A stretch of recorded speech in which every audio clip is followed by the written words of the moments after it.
I cannot even believe this, but you're still cool in here.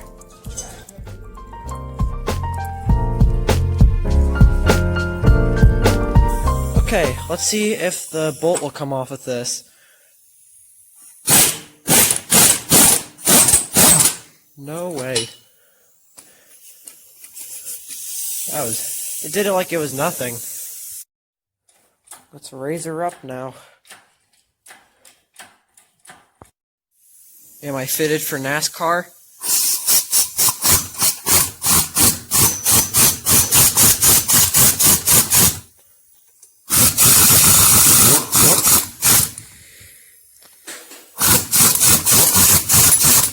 I fear not.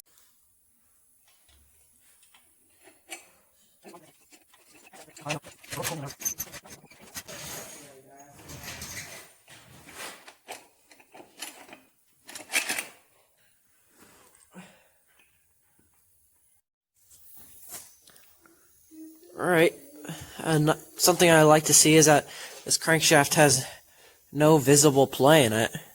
That's always a good sign. Here's the timing chain right here.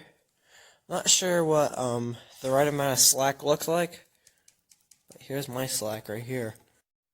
Alright, the motor's seized, so it shouldn't try to move or anything. Here we go.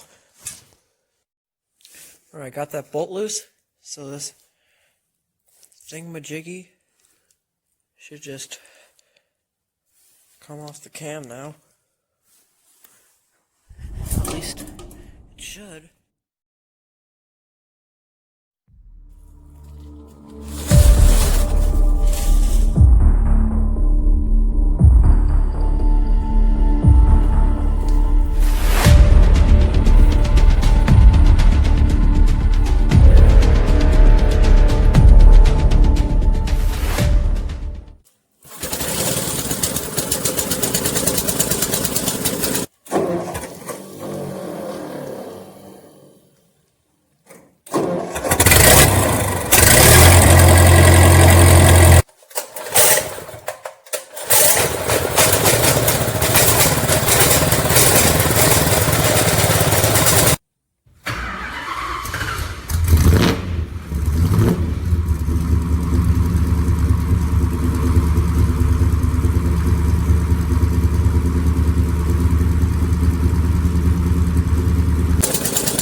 So I was not able to get this thing unseized. It's actually just the bolt tightening that you see movement in the ratchet. I tried every method under the sun and I just couldn't get it. A little check-in on the hot rod engine. It's looking pretty cool right now. I degreased it, so it's all nice and spiffy looking. I got it all back together. I literally just have everything hand tight right now. Like this cylinder head bolt can come loose at any moment. And yeah, but I also found some exhaust over here. Here's my exhaust of choice. It's just the stock manifolds. Not planning on putting headers on it. These should do just fine. This bucket was completely clean before I degreased the engine. Ugh. Alright, I just poured a bunch of diesel into the intake and the cylinders, so I'm going to wait a couple of days for that, and I also need a couple of parts for it. But in the meantime, I'm going to drill holes in this floor here and bolt it down. It's pretty neat. They already drilled the holes for us. All I need to do is drill into the metal.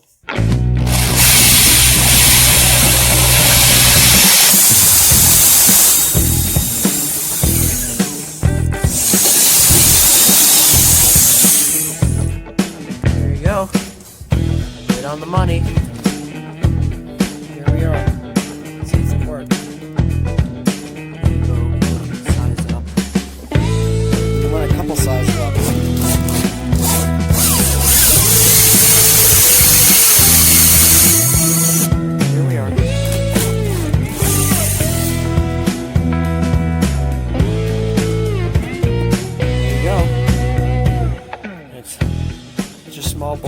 even notice it. Alright, we're under the car. And there it is, right there. So, just gonna screw this locking nut on so it doesn't come off again. And we should be alright. That looks pretty good. Alright, so now if I just scoop my way in here, there's another place I have to drill. Right there, looks good.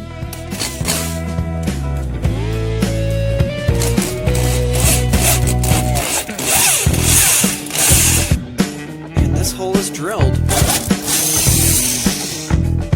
Time to get something to bolt it down now. Let's see here. Here we are. It's looking good. I can just not believe this. The parking brake actually goes up and works.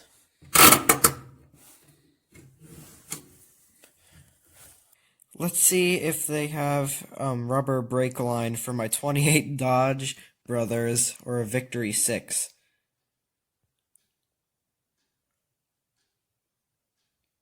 Oh, go figure.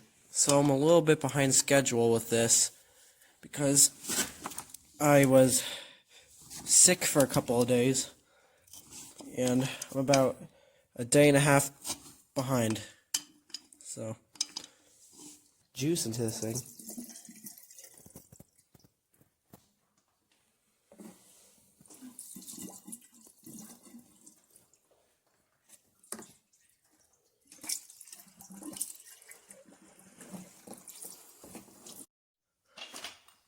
So do you see these rivets here? This holds the drum on, and it's marking up the rim. So what I'm going to do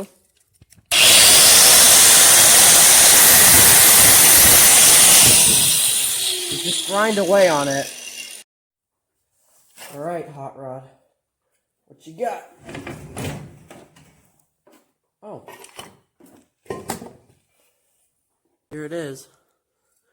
Got the old wheel cylinder in it. The shoes have a lot of life left on them. So yeah, let's see what's behind here. Not bad either. Alright, so let me show you what I'm doing, because you weren't able to get a good shot of it over there. So what I'm doing is just grinding this rivet down so that the wheel sits flat against the drum. Let me show you.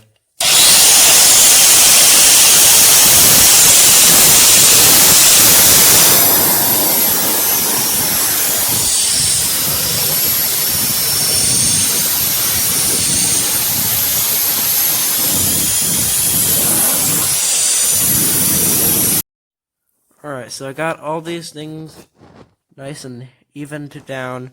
This one I did an especially good job with. But I got all these evened down. This one ain't looking too bad either. The shoes on this side too look pretty good.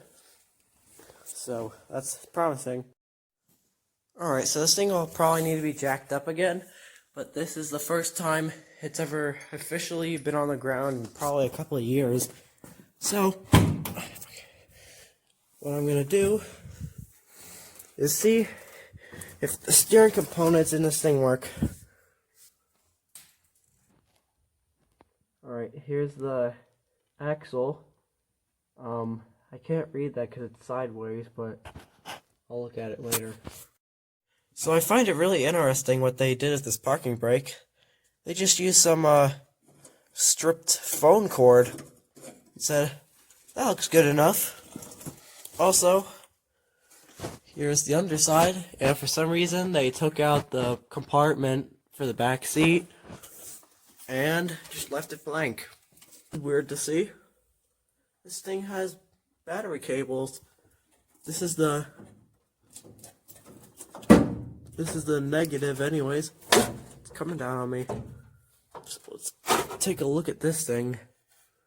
This one this looks pretty new, actually. So, found the positive side. Ow! Let's see if I can find the negative side. Maybe we can hook a battery up to this thing. So I'm following this brake line here. So maybe I can get the brakes routed. Here's a soft line right here. It leads to this line here.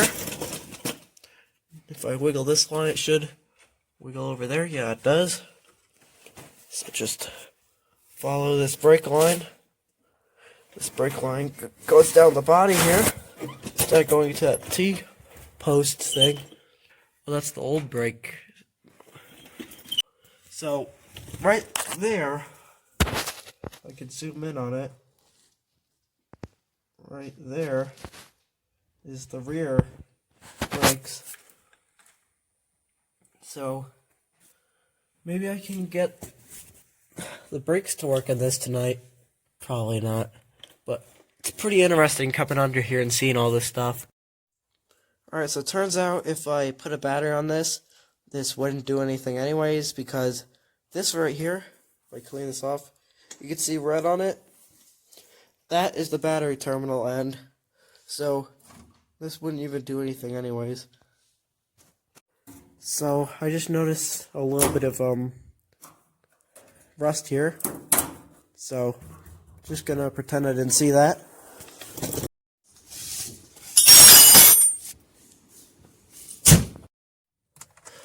Alright, so what's going on here today is that, well, I gotta fix the garage up a little bit. So, I loaded a bunch of tools into the back.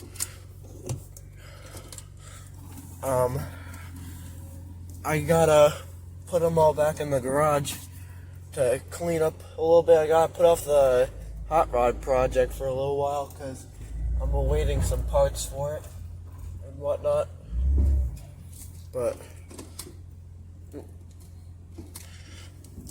I'll probably be able to start on it by January of 22. Sorry, the file of me showing you how nice the steering is got corrupted, so let me show you.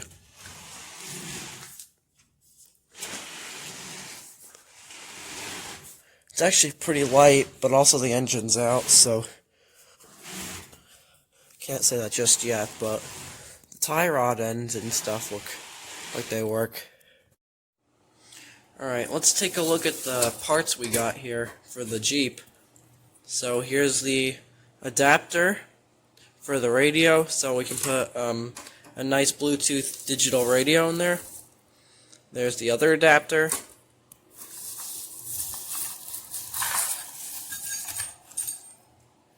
Is that telling you something that we're gonna do? Probably by next week. That's right, we're gonna put a new muffler on it.